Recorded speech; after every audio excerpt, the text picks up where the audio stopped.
दिल्ली के राजनीति में ना एक बार फिर शीश महल का जिन बोतल से बाहर आ गया है और इस बार उंगलियां उठ रही हैं एक नई शानदार इमारत पर। तो आखिर ये पूरा मामला है क्या? चलिए मिलकर इसकी परतें खोलते हैं। तो सवाल यही उठता है कि क्या दिल्ली में सचमुच एक और शीश महल तैयार हो गया है?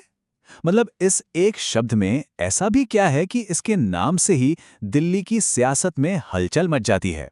सबसे पहले बात करते हैं इस नए विवाद की एकदम जड़ से, जिसे लोग कह रहे हैं शीश महल पार्ट 2। तो देखिए, कहानी कुछ यूं है कि दिल्ली में एक बहुत ही भव्य आलीशान इमारत की तस्वीरें सामने आई हैं और बस फिर क्या था, सियासी गलियारों में इसे फौरन शीश महल पार्ट 2 का नाम दे दिया गया। लेकिन पता है, इस इमारत से भी ज्यादा दिलचस्प है इसकी टाइमिंग। ये सब कुछ दिल्ली के पिछले चुनावों के साल भर के अंदर ही हो रहा है और यही बात इसे राजनीतिक तौर पर और भी ज्यादा कह सकते हैं कि संवेदनशील बना देती है। अच्छा, इस नए विवाद को अगर पूरी तरह से समझना है ना, तो हमें थोड़ा सा पीछे जाना होगा, उस पहले शीश महल विवाद की तरफ। एक ऐसा विवाद जो आज भी कई लोगों के लिए एक पुरानी हार के जख्म जैसा है। देखिए, राजनीति की दुनिया में शीश महल का मतलब सिर्फ कोई कांच का महल नहीं होता। ये एक प्रतीक बन जाता है, एक सिंबल।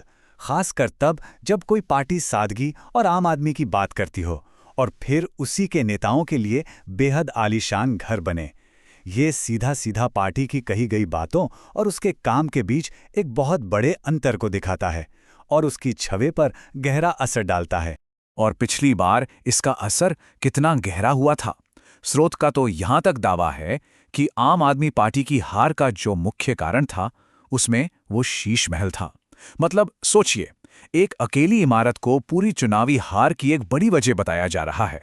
जी हाँ, उसी पहले शीश महल विवाद ने आम आदमी पार्टी की वो जो आम आदमी वाली छवि थी, उसको जबरदस्त नुकसान पहुंचाया था।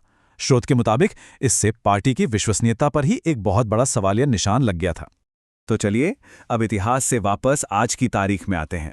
इस नए विवाद की आंच में सबसे ज्यादा कौन झुलस रहा है?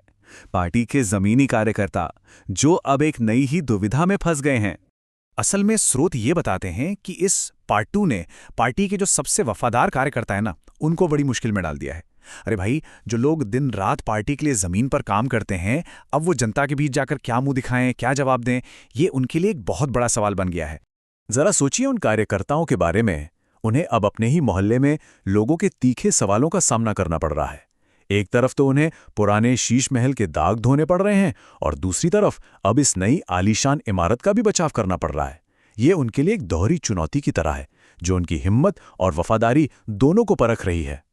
इन सब घटनाओं के बाद एक ही बड़ा सवाल मन में उठता है कि पार्टी का अगला कदम क्या होगा। क्या ये आत्मचिंतन यानी कि खुद के अंदर झांकने का वक्त है?